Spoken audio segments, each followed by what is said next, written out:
Бауыржан не айтады екен, азарт болып кетеді осындай.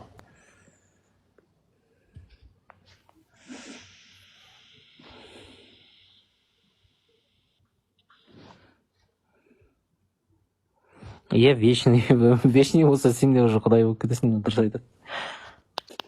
Ертең кешкі уақытта білмеймін, обычно осы 10-нан 8-ден басталуы мүмкін, немесе 9-10-нан бастаймыз.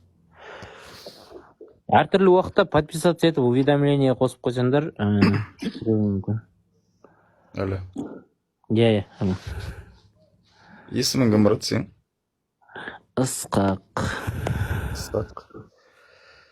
Ысқақ, не мәселе жайында отыр? Мен бірінші рет сенің эфиріңді көріп тұрмын, жаңағы рекомендациядан шығып қалды. Құдай жоқ, бар десеңіз қосылыңыз деген сөзді оқи сала. Мен кірдім қазір сенің эфиріңе, неше сағат болды жүрсің, болмайтын сайқымалы әңгімелер тыңдап отырмын да.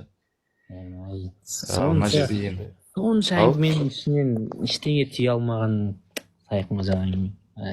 Жоқ, ештеңе түйіп алатындай бір мағыналы түсінікті мына адамның иманы мен сеніміне. Бәсе, сен иманмен қарағансың ғой, онда иманмен қарасың, иә, сен саған жақпайтын адамнан ештеңе алмайсың. Жарайды, енді ол сен өз позицияңда қаласың, мен өз позициямда қаламын ғой. Жаңа не дедің, мындай майда шүйде көп деген әңгімелерде жаңа менің жаңа бауырларыммен сөйлестім ғой эфирде. Жаңа әйел мәселесінде 4 әйел дедің, ұру дедің, соғу дедің, өтірік жаңағы адамдардың уақытын алатын жаңағы саяз әңгімелермен алып келдің да сен. Бұл жерде мына эфирде Құранды саяз әңгіме дейтін, сен қуасың ба? Сен қу, жоқ, сен үйтіп қателеспе, айналып кетейін, бауырым, айналайын. Құранды мен саяз дейтін болсам, мен мына жерде сенің эфиріңде абайлап сөйлесейші енді. Ау? Абайлап сөйлесейші деймін енді. Сен бірінші абайлап сөйле, бірінші, жарай ма? Мен оған айтсам, Ниса сүресінің 34-ші аятын айттым да. Сен кеп оны саяз әңгіме дейсің. Енді кімді? Жоқ, сен андай екенсің, көп бағанадан бері эфиріңді бақылап отырмын ғой, әдейі бір сөзді копировать еттім да, сосын мен жібер деп отырдым саған. Эфиріңе қос деп қайталап айтып отырмын, қайдағы бір жоқ. Жаңа христиандарды қостың, өтірік, жаңа политика ойнатып отырсыңдар. Христиан іштері кем емес, айналайын. Христиан артық болмаса кем емес сенің іші. Қайдағы жоқ деп, өздеріңе ешкім көп аласыңдар, адам ғой ол да. Мен адам емес дедім бе? Қайдағы жоқ деп нағып менсінбей отырсың. Ол да сен сияқты бір құдайға сеніп отқан адам, по сути келетін болсаң. По сути келетін болса ма? Иә. Онда бір құдайға сеніп отырса, неге олар христиан? А сен неге діннен шығып кеткенсің, ислам діннен? Неге сен христиан емессің, мысалы?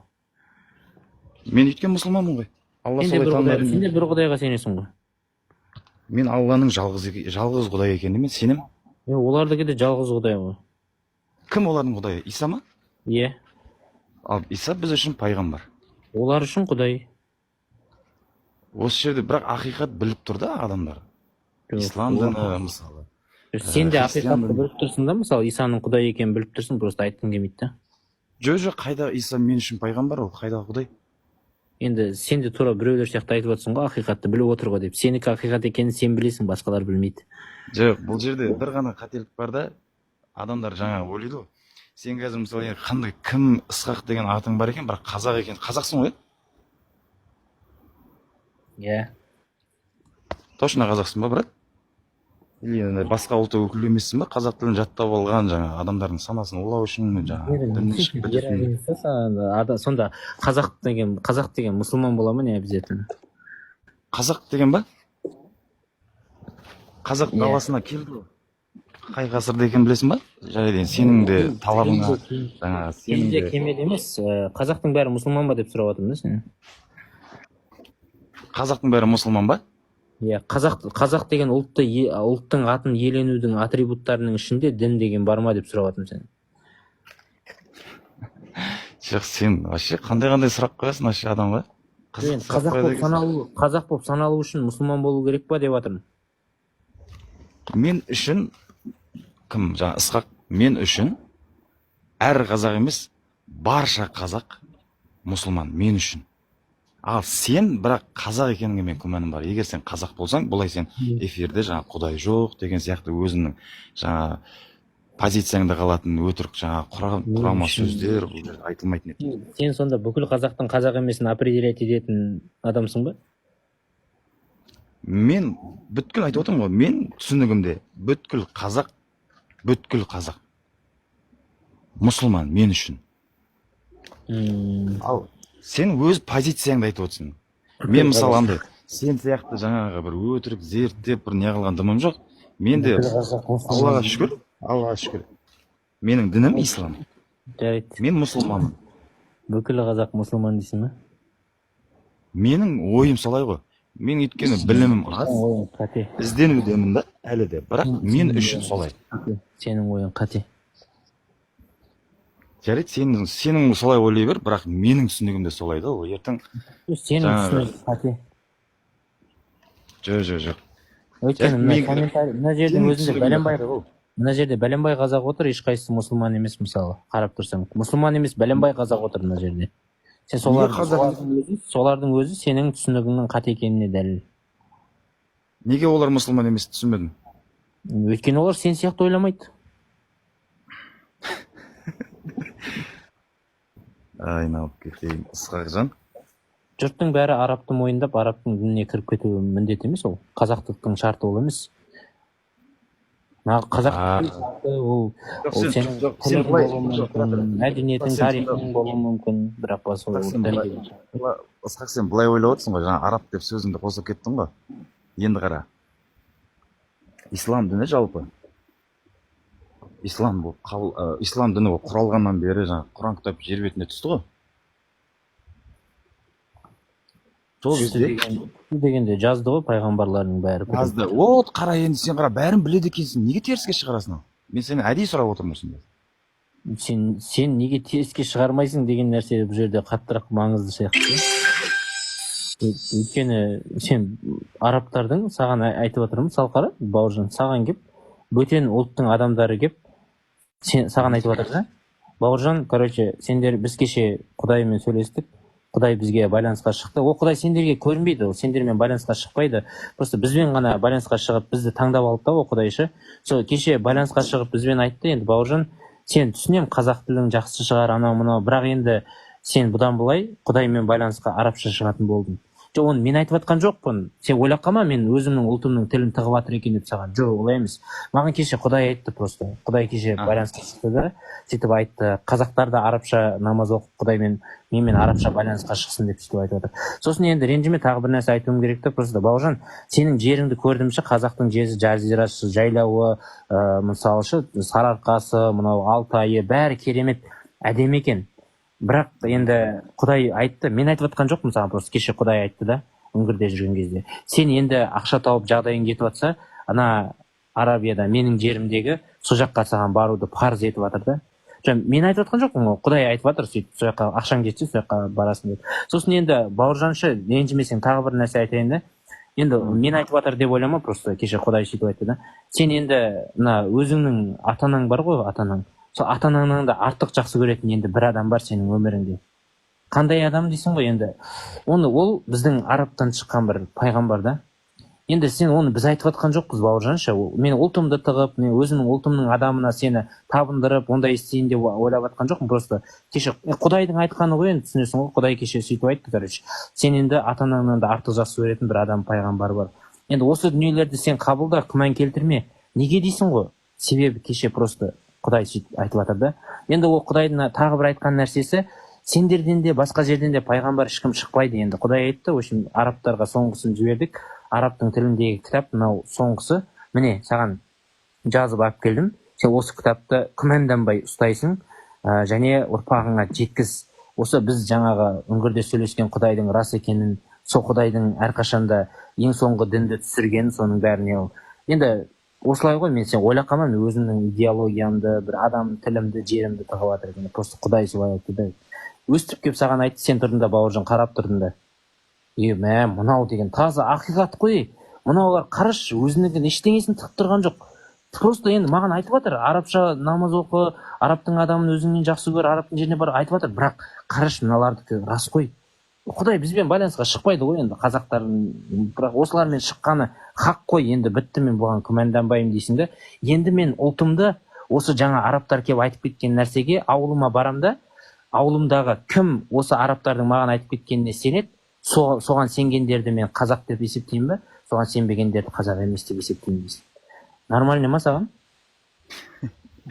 Жоқ, кім Ысқақ, сенің әңгімеңді әрине сөзіңе сыйған сөздеріңе жаңағы енді адам болған соң, сен адам болған соң құрметпен қарап тыңдап отырмын да. Мына жерде көп адамдар жазып жатыр екен, жаңағы өшіп қалды оған, ол үндей алмай қалды, жауабы таппай қалды деп жазып жатыр ғой. Соларды оқып күлкім келіп жатыр. Және сенің сөзіңе одан бетер қатты күлкім келді. Неге деп сұрайсың ба менен? Неге деші просто. Сенде күлетін повод көп, өйткені сен бәрібір ештеңені Жоқ. көрмейсің. Жоқ, Ысқақ, қара енді, қара. Сен өз позицияңды мәңгілікке қаласың ба негізі былай?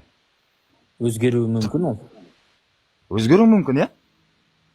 Неге? Сенікі Сен де бір өзгереді. аятты білесің. Өйткені сен бір аятты білесің, иә? Ол аятты менің айтқым келіп тұрған түсінесің ғой. Аяттың әңгімесін не қыласың? Сен жаңағы мәселеге қалай сендің, соны айтшы. Жоқ, қара енді, Ысқақ. Осы жерде тоқтай тұр енді. Осы жерде тоқтай тұр. Қара. Сен айтып өзгеру? Сен мені тыңдамай сөйлейтін кезегіңді күтіп отқан адам екенсің ғой, бірдеме ала ма алмай ма десең. Жоқ, мен сенен егер пайдалы бірдеңе жаңағы Алла жайында немесе ислам діні жайында, пайғамбарымыз жайында бір ілім айтып отырсаң, бір жақсы бір керек дүние айтып отырсаң, мен алар едім. Ал Сен бірақ- Құдаймен не үшін Енді арабша байланысқа шығам деп бір сәт ойландың ба? ал Неге Құдаймен мен арабша байланысқа шығуым керек деп бір сәт ойландың ба? арабша шығу парыз ба екен? Иә, Точно ма? намазды қазақша оқуға болады деп айтты ма не біреу? Жоқ, мен намаз айтқан жоқпын әлі. Алламен байланысқа шығуды айттым. Алламен байланысқа шығу сенің намазың емес пе? Ол намаз парыз ғой. Енді парыз етілген байланысқа шығудың парыз етілген формасы. Ол Алламен тілдесетін, Алламен байланысқа шығатын, ол бір ғана жаңағы парыз амал да, ол амал ол. Енді қара. Енді соны сен неге арабша шығасың? Неге арабша шығасың? Өйткені Аллах Тағала ислам діні, яғни Құран кітапты араб даласына түсірді да. Соңғы пайғамбарымыз Мұхаммед Мұстафа саллаллаху Енді қараш, мен саған айттым ғой жаңа, осы әңгіменің бәрін Құдай бізге Құранды түсірді, Құдай бізге сөйтіп айтты деген әңгіменің бәрін саған айтқан арабтардың өздері. Жоқ, олар арабтардың өздері болғанда қара, енді сен ұлт жайында сөйлесіп отырсың ба, әлде дін жайында сөйлесіп отырсың ба? Түсінбедім. Енді сені дін арқылы бір ұлт басқарып отқан жоқ па? Неге ол бізді басқарып отыр? Ұлт басқарып отыр ма не бізді?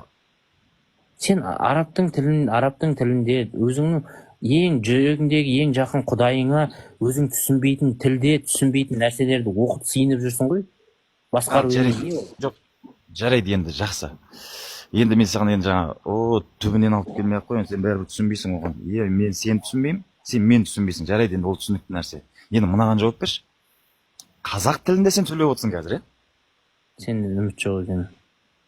Жоқ, қарашы, мен маған просто сұрағыма жауап берсей, сен құрметпен. Сен қазақ тілінде сөйлесіп отырсың. Өйткені сен қазақсың. Дұрыс па? Ал енді қара. Қазақ әліпбиін кім жазды? Қазақ әліпбиін кім жазған? Білмеймін оны. Ой, білмесең, неге онда сен оттап отырсың? Ал енді жарайды, мен оттап отырмын енді қара. Жаңағы Құран кітап араб тілінде жазылды. Ол бірақ Алланың сөзі екенін мен растаймын. Жарайды, енді оны біліп отырмын. Ал енді сен қара, қазақсың. Алланың сөзі деп арабтар өз сөздерін тығып жіберді деп ойламайсың ба? Жоқ, мүлде ойламаймын. Өйткені ол Алланың сөзі. Күмәнданба. Ешқашанда. Сендер сияқты адамдар рахат та алдап кеткенде. Жоқ, қарашы, бұл біз жарайды сенің түсінігіңде жаңағы бәрін азап қылып көрсетіп отырсың ғой адамдарға. Жаңағы санасы аз, болмаса бір жаңағы сөзге еріп кететін адамдарға үлгі болып отырсың ғой, типа сенше. Діннен шығыңдар деген сияқты насихаттап отырсың ғой. Сен сонда қара. Сен сонда айдаладағы біреулердің дәлелсіз айтқан сөзіне имандай сеніп, соған не қылып отырсың да, еще басқаларды сөзге еріп кететін деп айтасың ба? Жоқ, қара, неге дәлелсіз? Ол ақиқат қой, ол барлығы дәлелденіп қойған. Ол қалай сен оны жаңа жоққа шығарып отырсың? Просто соған таңым бар. сенің жеке басыңа қандай дәлел келді, соны айтшы. Жеке басыңа қалай дәлел келді? Жарайды. Бас жаңағы ой санар былай тұрсын. Адамды кім жаратты? Маған соған жауап берші просто. Адамды біреу жарату керек па? Жарайды, айтсайшы, біреу жаратты ма? Кім жаратты? Бауыржан, қара, сенің сұрағың мынандай да, Бауыржан, ақша ұрлағанды қойдың ба деп сенен сұрасам. Мен өйткен ондай нәрсе істемеген ғой. Ақша ұрлаған емес. Дұрыс, красавчик, көрдің ба? Мен сенен алдымен сұрауым керек, Бауыржан, сен ақша ұрлайсың ба, жоқ па деп сұрауым керек. Сол кезде сен жоқ деп айтасың, менің екінші сұрағым автоматом жоқ болып кетеді. Тура сол сияқты. Адамды кім жаратты демес бұрын, адамды біреу жаратты дегенге сенесің ба деген сұрақ қойылады да. Сосын барып екінші сұрақты қоясың. Жақсы, жарайды, ал мақұл. Жарайды, ал сенің неңе сәл бүйтіп иіле қояйын енді. Иіле қою емес, ол кәдімгі логикалық қисынды дұрыс ойлану деген сөз. Жоқ, логикалық қисыным, ондай мен қатты бір сен сияқты бір кітапты көп оқыған адам емеспін. Дымда кітап оқыған жоқпын, 10 класстық білімім бар. Мейлі енді, жарайды. Сөз саптауың жақсы екен деп отырмын да, бірақ сәл осындай керемет сөз саптауыңмен ислам дініне келгеніңде сен керемет жан болар едің ғой деп жатқаным ғой. Болған ғой ислам дінінде, мен талай қырлыс сөз таластырғанмын ғой соны адамдармен. Ислам дінінде болдың ба негізі? Конечно. Болмасам қаяқтан білемін мен ана әңгімені бәрін. Енді соған менде таңым бар, қалай Алла миыңа салып тұр екен деп. Менде сұрақ болды, сенде сұрақ жоқ та, просто Бауыржанша. Сенде сұрақ жоқ, менде сұрақтар болды да. Менде неге сұрақ жоқ? Мен саған сұрақ қойдым ғой жаңа. Жоқ, сенің ішіңде сұрақ жоқ. Ол маған қойған сұрақтарың ол не емес қой, сен ішіңде өзіңе қоятын сұрақтар болу керек та. Ішіңде өзіңе қоятын сұрақтар. Жоқ, сен оны діннен шығатын кезде діннен шығатын адам сыртқа қоятын сұрақ емес, ода ішінде өзіне қоятын сұрақ болады да, өйткені ол сыртқа айтудан қорқады, себебі ішінде әлі күнге Құдайдың қорқытып қойғаны бар да, азаппен сондай қорқыныштары бар, ол сұрақты ол сыртқа қоймайды, ішінде болады ол адам. Сен ішіңде сондай бір сұрақтар бар ма? Жоқ, қара енді. Ысқақ, сен жаңа айтып отырсың ғой, Алла Тағала жаңа Алладан сендер қорқасыңдар, жаңа жазалайды дегеннен содан көп жаңа осы менен алдым бір мұсылман бауырымызбен тілдестім ғой. Екеуің бір мәмілеге келе алмай қалдыңдар. Мен сол кезде эфирге тап болдым ғой. Сол кезде біраз әңгіме айтылды да, сен сол кезде бүйтіп сұрақ қойдың да оған. Сұрақ па или былай сөз айттың. Сендер жарайды, сендер Алланың жазалауынан қорқасыңдар, үнемі қорқынышпен үреймен өмір сүресіңдер дедің ғой, иә? Енді қара. Бірақ ислам дінінде сен де болдың. Сол кезде сен осы аяттарды оқыдың. Алланың мейірімі шексіз деген. Иә? Соның мейірімі дегенге кейін күмәндана бастадым ғой. Енді қара. Исхаққа қара. Мейірімі шексіздігін айтайын ба енді қара. Датау біз қазір екеуміз тілдесіп отырмыз ғой. Бірақ сен Аллаға қарсы сөздер айтылып жатыр да, сен де жақсы, сен тараптан. Мен тараптан Аллаға жақын сөздер айтылып жатыр. Негізі, ақиқатында. Енді қара, бірақ бұл жерде Алланың мейірімі саған көп жауап тұр негізі түсінсең.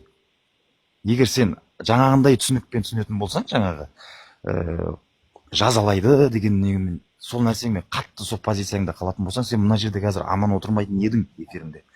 Ол жазалау деген нәрсені қара. Сол бір қызығы құдайлардың жазасы бірде работает, бірде не работает, сондай да. Болмай қалғанын арғы дүниеге қалдырып сөйтіп қояды енді. Сөйтіп қояды да, а то мен де саған айтамын қазір, Құдайдың жазасы қазір қайда деп айтатын болсам, сен айтасың, ол сені қазір жазаламайды, ертең ақыретте жазалайды деп айтасың да. Иә. Қазірде жазалайды деп айтасың да. Сол үшін ол қазіргі екеуміздің сөйлесіп отқанымыз ол Құдайдың мейірімінің белгісі емес ол. Неге? Өйткені ол жазалайтындарын анайқы қалдырып қойған, сендердің айтуларың бойынша. Ол қабірде сені қысады, содан кейін ақыретте жаңағы тұрғызып қояды, сосын артынан тозаққа мәңгіге салып тастайды. Соған дейін күтіп отыр да, сықылап алақанын. Тұра, енді жақсы қара, енді қара. Сен енді мына жерде тозақта мәңгі қалып қояды дедің, е? Қаласың, е? Тұра, енді мына аятты түсіндірші маған, қазір қай аят екен атын ұмытып тұрғаны. Түбінде, осы ақиқаттың түбінде тозақтан ең соңғы болып шығатын адам деген бар. естуің бар ма? Ол бәрібір мұсылмандар ғой, ол мұсылмандар ғана шығады ояқтан. Аха. Енді сен қазақсың ғой, енді сен мұсылманнан дүниеге келдің ғой, мұсылман. Қазақты қоса бермеші, айналайын айтып отырмын ғой, ұлттың дінге байланысы жоқ. Енді сен ата бабаңды негізі құрметтейсің ба? Ата бабамды құрметтеймін, иә. Жақсы көресің, былай не істейсің оған? Олар что, риза болу үшін не істеп тұрасың қазір жалпы? Ештеңе істемеймін оны риза болу үшін. Просто тек сөз жүзінде ғана сыйлайсың ба, сонда жақсы көресің да? Мен қазақтың өнерін жақсы көрем, қазақтың мәдениетін жақсы көрем. Жоқ, өнер при чем тут? Мен сен ата бабам. Сен қуасың ба, қазақтың бүкіл мұңы мен зары, қуанышының бәрі осы ауыз әдебиет арқылы жеткенін бізге? Оған күмәнім жоқ, оған жеткенін білемін. Бірақ мен ата бабалар жайында сұрақ қойдым. Сен сүре жаттай бергенше, халық әнін жатта, домбыра үйрен. Мен қара енді, сақ енді бір тема айтайын. Мен қазір қазақпын ғой, мен де Құдайға шүкір. Енді қара. Мен де домбыра тарта аламын. Халық әндерін мен де жақсы біле аламын. Айта аламын. Мені бәрекелді. Салт дәстүрін жақсы білемін. Құдайға шүкір. Бірақ оны Алланың арқасында.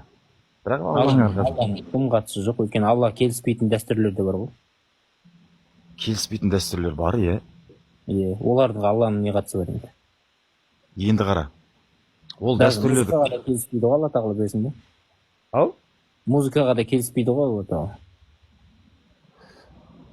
Жалпы музыкаға ма, или тек нема арасында теріс нелері бар ма? Жалпы музыкаға негізі оны біздің имамдар андай жұмсартып әйтеуір қалай құтыларын білмей жүр. На самом деле ішек аспаптарға тыйым салынған ғой сонда. Музыкаға да сен имамдар, жағында айтып отырсың ғой сен. Имамдар сонда адамдарға жағыну үшін сондай сөз айтты деп ойлайсың ба? Әрине, қоғамның қарсылығына ұрынбас үшін солай жұмсартып әйтеуір жолын тауып отыр. Енді қара. Бұхарида келетін сахих хадистерде де бар ондай. Қалай? Бұхарида келетін сахих хадисте бар, ақырет жақындағанда үмбеттерінің ішіне музыкаға рұқсат беретіндер шығады деп адасқандарды айтып отыр. Сол біздің имамдар ғой қазір. Амалының жоғы да просто. Сонда имамдар өтірікшілер ма сен үшін? Бұрмалаушылар. Ақиқатты бұрмалаушылар ма? Ақиқат болғанда өздерінің дінін өздері бұрмалап отыр, қоғамға қарсылыққа ұшырамас үшін. Неге олар сенің түсінігіңде? Себебі қанша жерден қазақ мұсылманмын дегенмен де қазақтың домбырасына қарсы шығатын болсаң, көп қазақ дінінен де бас тартып кетуі әбден мүмкін. Көп қазақ дінінен бас тартып кетуі мүмкін. Иә, өйткен дініңді ұрайын деп шығатындар көп, өйткені сен қазақтың бүкіл мұңы мен зары, қуанышының бәрі домбыраның шанағынан төгіліп жатыр да. Сондықтан да ол домбыра көбіне қадірлірек болып тұрады діннен гөрі. Ауыз мұсылман болып жүрген қазақтар өйткен дініңді деп шығады имамдарға. Негізі былай, қазақтың жарайды, домбыра төңірегінде сөйлеп жауап берейін кішігірім саған. Домбыра төңірегінде, қара, қазақтың киелі домбырасын қолына ұстап ән айтып жырлаған ақындар мен жаңағы нелер, сазгерлер көп болған ғой біздің қазақтың даласында. Енді қара. Күнәһарлар ғой. Иә, сол кезде қара енді. Солардың кейбір жаңағы сөздеріне мән бересің ба? Мысалы, әсіресе жыр термелерінде. Айта береді олар, бәрібір. Өйткені олар білмеген де оны. Өйткені олар білмеген. Музыканы харам екенін білмеген олар. Жоқ, жарайды, музыканың харам екенін жарайды, сенің түсінігінде білмеген шығар. Жарайды, бірақ енді сол жерде жыр термелерде, қазақтың өнерлерінде Алланы қоса ма, қоспай ма, соны айтшы. Қосады. Енді қара, сен қазақсың.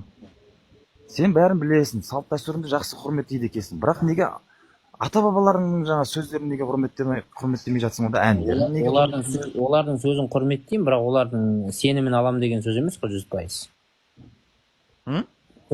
Олардың сөзін құрметтеймін, бірақ олардың сенімін, мен де солардың сенімін алам деген сөз емес. Одан кейін олардың сол сенімге қалай, не себепті сеніп тұрғанын білмеймін да.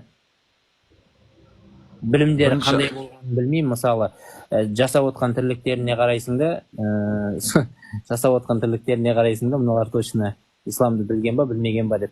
Шоханның да айтқан әңгімелерін қарасаң негізі қазақ даласында ауыз мұсылман болғанмен дін туралы қатты ештеңе ешкім білмеген. Өйткені ойлайсың ба, анау орталығы айдалада жатқан халифаттың ең қиыр шетіндегі қазақтарға дін толықтай жетті деп жеткен жоқ. Діннің толықтай келгені мына Әлиасқар сияқты университеттерге барып оқып келген ұстаздар келгеннен кейін біз бәрін сол кезде шықты әңгіменің бәрі.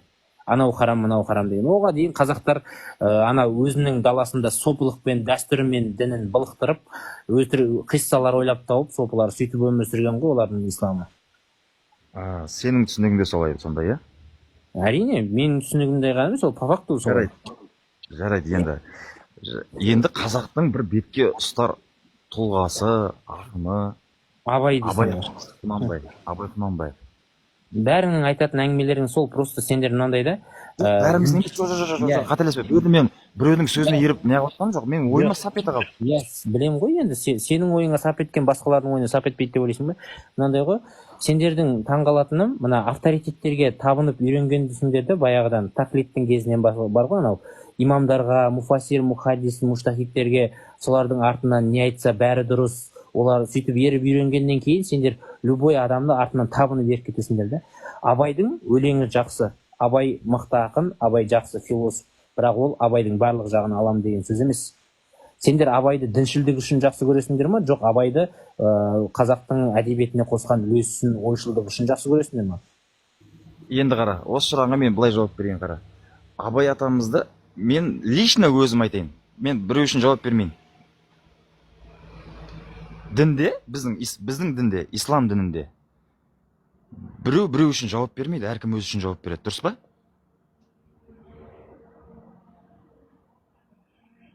Алло.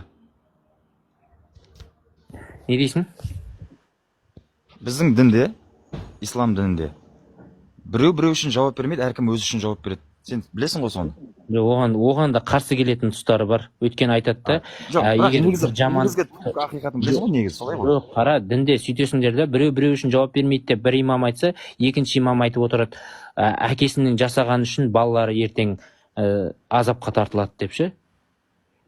Біреуге мысалы, бір адам бір жамандық істеп кетсе, ертең балаларына сол жамандық болып қайтып келеді дейді да. Сонымен біреу үшін жауап бере ма, бермей ма? Енді қара, ол не үшін айтылады? Не үшін айтылса да жауап бере ма, бермей ма? Жоқ, не үшін айтылса да десем, немқұрайлы қарама, Ысқақ. Сен бұл жерде сен қара, маған сен фактпен сөйлеп отқан болып көрініп отқаннан кейін, мен де саған фактпен сұрақты төтесінен былай қойып жатырмын да, сен маған неге олай деп жатсың просто? По факту сен айтшы, ислам бойынша біреу үшін жауап бере ма? Әркім өзі үшін жауап береді. Бірақ жаңағындай жалпылама әкесі үшін, мысалы, баласы сұралады деп жатсың. Баласы азапталуы мүмкін деп жатсың. Енді қара, ол не үшін айтылады? Баланың әкесі, баланың жаман жолға түсіп кетпеуі, жаман нәрсе. Жай сөйтіп айтады, бірақ по факту азапталмайды, иә? Ол Аллаға аян, маған аян емес. Онда сен неғып үкім шығарып отырсың жаңа азапталмайды деп? Мен азапталмайды деген әңгіме айтқан жоқпын ғой.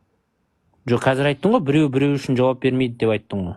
Иә, біреу үшін жауап бермейді. Әркім өзі үшін жауап береді дедім. Жоқ, екінші әңгімеңде ол Аллаға аян дейсің. Аллаға аян ба, или біреу үшін жауап бермей ма? Аллаға аян, айтып отырмын ғой. Аллаға аян, Алла біледі. Біреу үшін жауап бермейді деп. Сен қалай қызық сұрақ? Біздің ақида солай ғой. Сенің ақидаң бір-біріне қайшы екі нәрсені ала бересің ба?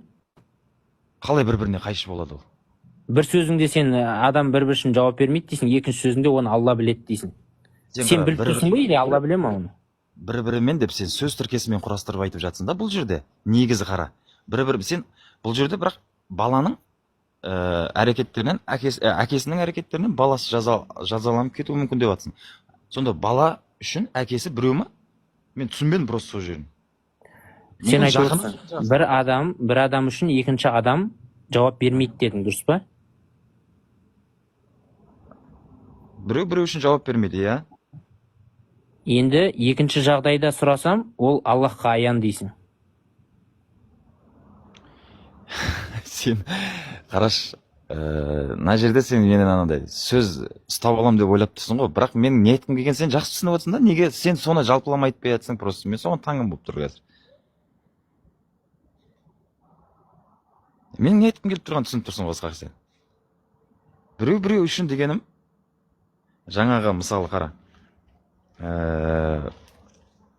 мысалы сен Ысқақ, сенің әрекетіңе, сенің істеген істерің мен мысалы жауап бере алмайды екенмін.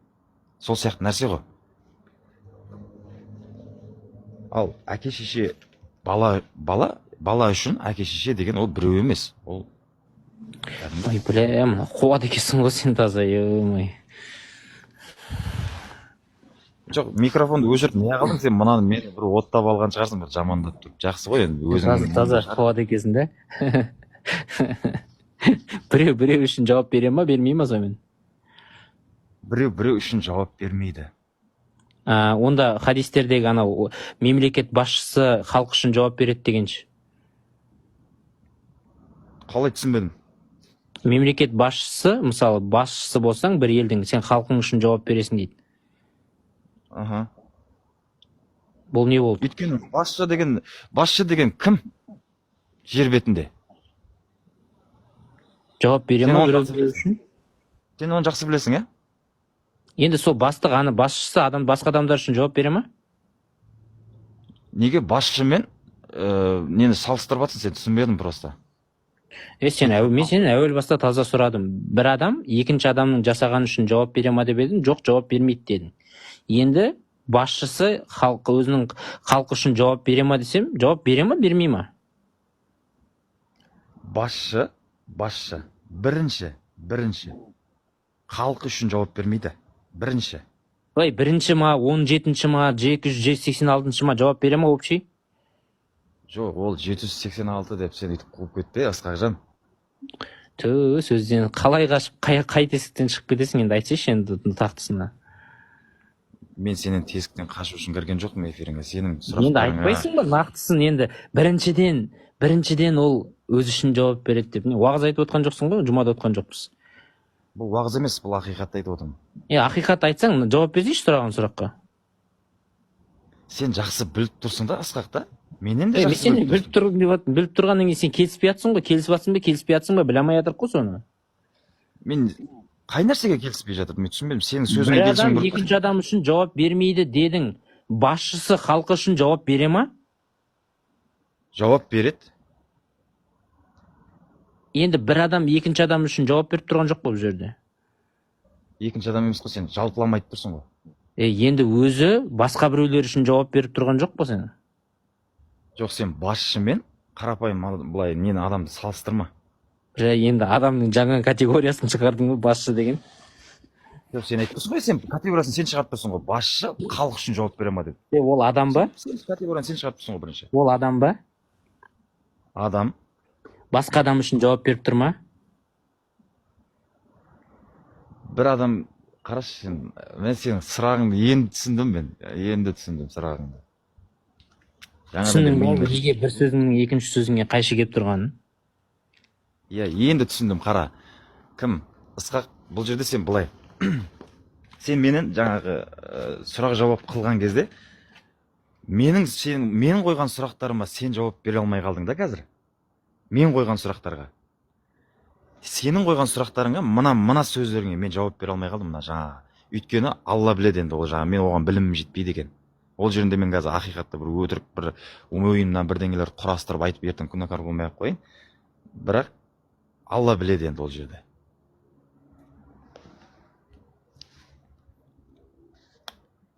Сен қандай сұрақ қойдың? Осы таңғалам бар ғой, әңгіменің аяғына келген кезде жауап бере алмай қалған сұрақтар туралы әңгіме шығады, соны білмей қаласың, соны не сұрақ қойдың сен? Қарашы, сен Ысқақ, қарашы, сен дымнан бір хабарың жоқ сияқты сөйлесіп отырсың ғой менімен. Қарашы, жаңа ғана мен сенен осыдан алдыңғы әңгімелерде мен сенен сұрақ қойдым, талай қазақтың ата бабалары жайында да сұрақ қойдым. Қазақтың ата бабалары туралы мен саған айттым. Қазақтың ата бабалары айтса айтқан шығар, дұрыс айтса айтқан шығар, бірақ мен басқа адаммын. мен басқа адаммын, ата бабам сенді екен деп мен ол нәрсеге сеніп кетуге міндетті емеспін. Мен білмеген нәрсені ата бабам білген шығар, бірақ ата бабам білмеген нәрсені мен білуім мүмкін. Сол үшін сен басқа адамсың, сен жеке тұлғасың. Ата бабаңның өнерін құрметте, тарихыңды біл, мәдениетіңді, өлеңін жатта, салт дәстүрін ұстан, бірақ олардың сеніміне сен деген нәрсесі жоқ. Сен басқа тұлғасың. Жоқ, мына жерде қателесіп кеттің. Мына жерде сен қателесіп кеттің, қара енді. Өнерін құрметте, шығармашылығын дедің, басқа барлығын айтып келдің. Дінін неге айтпадың? Сол жерден таңғалдым. Өйткені сен бөлек адамсың. Сенім деген бұл жеке нәрсе ма или общий нәрсе ма? Жалпылама айтқанда ма? Жалпы сенім деген нәрсе бұл жеке адамның деңгейіндегі нәрсе ма или общий дүние ма? Құран аятта не дейді? Сен оқыдың ғой Құран аяттарын. Білмеймін Құран аятыңды. Сен пікіріңді айтшы осыған адам ретінде. Дін қоя тұрды. Менің пікірімде былай, қара енді. Менің пікірімде әр адамның сенімі өзіне да, ал бірақ әр адам болып есептелгенде қара жалпылама болып кетеді. Жалпылама адамдарға ол Алланың бары, Алланың мойындауы, ақиқат, ол мойындау керек нәрсе. А мойындамағандар не болады, сен оны жақсы білесің. Кәпір болады. Сен қазір мен бұл жерде кәпір мен мұсылманның әңгімесі болып тұр, негізі түп тарихында. Сен мүмкін қазір тәңіршілсің ба, білмеймін ғой не екеніңді. Мынандай да тағы бір мәселе бар да. Сен өзіңнің ата бабаңды қай кезден бастап мойындайсың? Дін ұстамаған ата бабаларыңды мойындайсың ба сен? Менің түсінігімді айтып отырмын ғой, менің түсінігімде. Бағана о баста әңгімеде айтып кеткенмін саған. Менің түсінігімде, мүмкін ол қате шығар, білмеймін, Алла біледі ғой оны. Менің түсінігімде барша қазақ ата бабаларының бәрі мұсылман болған деп айттым мен саған, иә? Ислам келмей тұрып та мұсылман болған ба? Ойбай, сол исламның келуінің өзі Алланың қалауымен шығар, мүмкін. Жоқ, ислам келмей тұрып мұсылман болған ба, или ислам келмей тұрғандағы ата бабаларыңнан бас тартасың ба?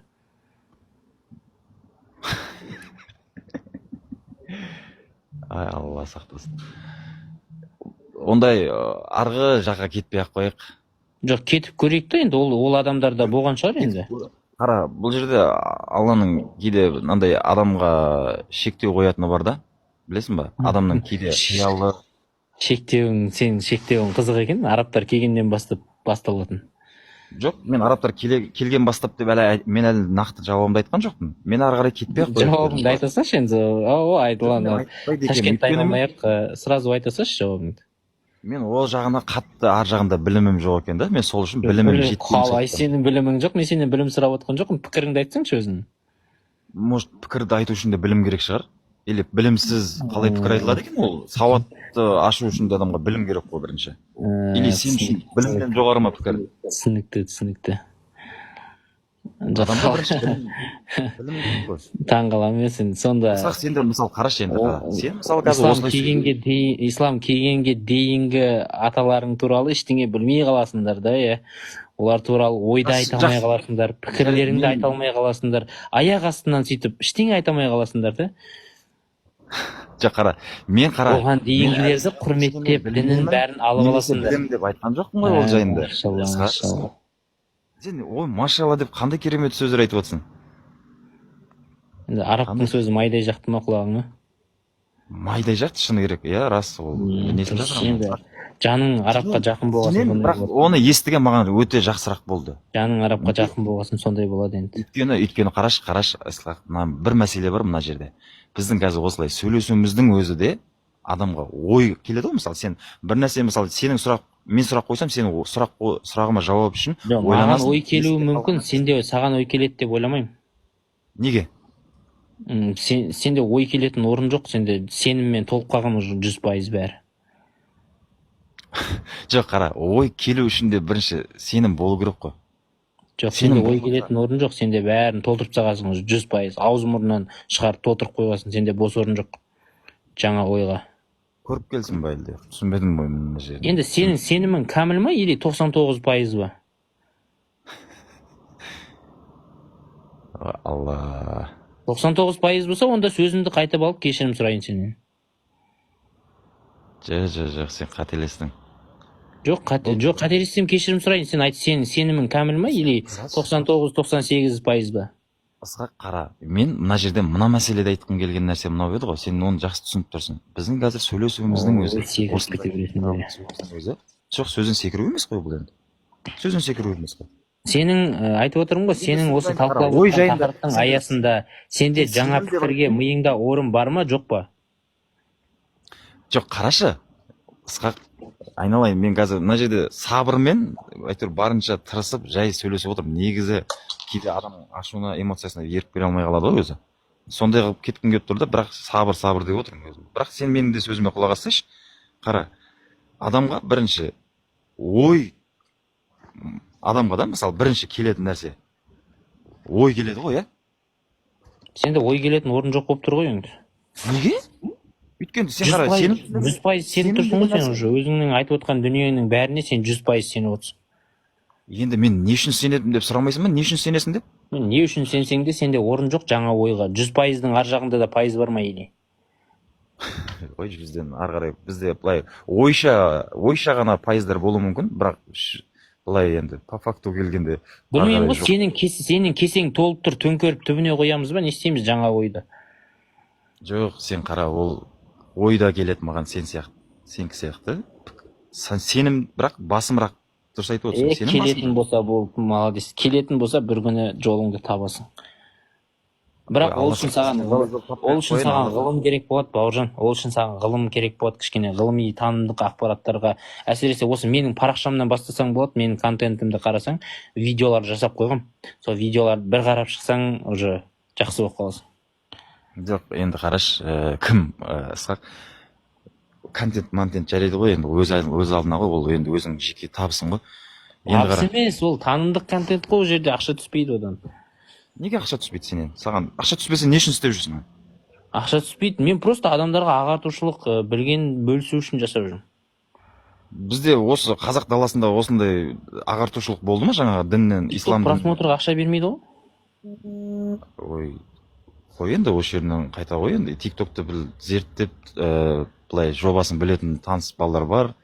Сол таныс балаларыңнан сұра, Қазақстанда тикток просмотрға ақша бере ме екен? Береді. Беретін базар жоқ. Бар ғой ондай программа. Ондай деңгейге түспей ақ қояйық енді. Сен просто дүние жайында айтып отырсың ғой. Мен просто мынандай нәрсені айтқым келіп тұр саған. Просто ағартушылығың, сенің ұстанып отқан, сенің өз позицияңдағы ағартушылығың, бұл саған пайда әкелуі мүмкін сенің түсінігіңде. Бірақ адамдарға зиян келеді да, бұл түсініп отырсың ба? Сен оны жақсы Сонда адамдар білім алғаннан зиян табады дейсің ғой. Адамдар егер жақсы білімді алса, онда күмән жоқ менде. Сенікі сәл Сенің нені жақсы деп қабылдайтының проблема болып тұр ғой. Сенің жақсы дегенің діни білім ғана болып тұрған сияқты бұл жерде. жоқ. Өйткені өзіңде де мысалы жаратылыстанудың бір ғылымдарына бір қызығушылық бірдеңең бар ма, мысалы қандай ғалымдарды білесің? Ысқақ, ислам деппін ғой. Ысқақ, сен қара енді. Сенің эфиріңе шыққан кезде жаза бердім, шақыршы мені эфиріңе, шақыршы деп ше. Сенің кейпіңде болған, сенің сияқты сенімде, сен сияқты түсінікте болған менің бір кластасым болған, бала күннен бірге өскен. Сөйтсең? Енді қазір айтайын ба, Ысқақ? Сен оған таң қалмайсың, өйткені сенің өзіңнің ойыңмен, оның ойлау несі, түсінігі, сенімі басқаша ғой енді деп кетіп қалуың мүмкін. Бірақ Алланың құдіретін айтамын да бұл жерде. Екеуміз мектеп бітірдік. Ол кезде мен мектеп бітіргенде менде қатты білім жоқ. Вообще білім жоқ еді менде. Жаңағыдай не істеп, не қойып жүргенін білмейтін бір андай әйтеуір көрсе қызығар сондай адам болды. Әңгіменің кішкене түбіне қарай өтесің ба кішкене? Жақсы жарайды. Енді қара, бұдан шығатын қорытынды, сол бала қазір менен артық білмесе, менен кем білмейді. Нені? Исламды қабылдады қазір. Ислам діні мұсылман болды. Машалла. Алланың қалауымен да бұл да, машалла. Қандай керемет. Осы сөзді үнемі мен де саған бір история айта салайын да, қысқа нұсқа. Менің де бір танысым бар еді да. Мешітте наиб имамның жанында отыратын еді да. ана неде ораза болады ғой, сол кезде оразаның дұғасы бар ғой, субхана зил мулки вал малакут деген, соны оқып отыратын еді да, мешітте 5 уақытын оқитын, уағыздан қалмайтын сондай бір досым бар еді да. Машалла. Сол атеист болып кетті да, Аллахтың қалауыменші. Жоқ, бұл сказка. Сказка ма? Менің түсінігімде сказка ол. Ол адам мен ғой. Сен ба? Қалай? Иә, қалай сказка болады ол? Ол қалай сен біреуді примерға ала айтасың да, өзіңді айтасың? Дұрыс қой енді. Ондай адам мүмкін емес деп отырсың. Ондай адам мүмкін емес деп айтайын деп отырсың да, бірақ ондай адам бар да. Ондай адам мен ғой, мысалы. Жоқ, ол негізі былай, менің түсінігімде ысқақ, енді айтайын. Сен біреудің сөзіне сенің досыңды білмеймін да, бірақ мен өзімді білемін ғой, енді бұл да Аллахтың құдіретімен болып тұрған дүние ғой, қалай сенбейсің оған? Енді қара, Аллахтың құдіреті қай кезде болады, мысалы, және қара өзің тура жолда болдың, бірақ бұл кейде әдейі жасалатын, андай әдейі уақытша амал деген нәрселер де бар да. Сен мүмкін солай көрінгің келеді просто. Жаныңа тыныштық табу үшін. Сенікі уже балашу болып кетті. Жоқ, балашу емес, Құдай сақтасын, ондайдан сақтасын. Менің түсінігімді айтып отырмын. Түсінігімді айтып отырмын. Түсінік деген бар адамда. Bir адам туралы өзіңнің ойыңмен жауап беріп отырсың да, ол балашу ғой, енді білмейсің ғой сен біреудің ішін. Ысқақ, қара енді, жарайды, мақұл, түсінікті, сен атеистсің, мақұл енді. Қара, бірақ менің аты жөнім жаттап алшы, Бауыржан Бурабайұлы деп. Бір күні болмасын бір күні. Бір күні болмасын бір күні, бірақ мен білем, ол нәрсеге сенем. Өлмей тұрып, сен өлмей тұрып. Сен өлмей тұрып, бірақ бір күні сен ислам дініне келесің. Мен оған күмәнім жоқ. Бауыржан Бурабайұлы деген атеистердің списогінен көріп отырсам таңғалмаймын. Алла сақтасын, Алла сақтасын. Ал бірақ менің сенімде, қанша екеуміз қазір қарсы пікір айтылғанмен, бірақ мен саған сол нәрсені тіледім. Бірақ тілегеннен бұрын мен бірақ сол нәрсеге сенем. Бір күні болмаса сен ислам дінін қабылдайсың. Сол кезде ислам жайында әңгіме етуіміз мүмкін. Осы жерде сенімен қырылып едім, бірдеңе айтып едім ғой. На самом деле деп неше түрлі әңгімелер, білмеймін. Бауыржан, есіне сақтап алыңдар, осы жігітті көреміз бір күні. Бауыржан Бурабайды атеистердің алдыңғы қатарынан көреміз деген үмітіміз бар. Болды, айналайын, мынау список бітпейді, ұйықтаңдар болды. Давайте. Концовка. Так. Лайктерің бар ма, басыңдар, подаркілерің бар ма, атыңдар. Болмаса ұйықтаңдар, ертең жұмысқа барыңдар, білім алыңдар. Аман болайық, жеңісті күндерде жолығайық. Ұйықтай құрсын, 5 сағат болып кетті.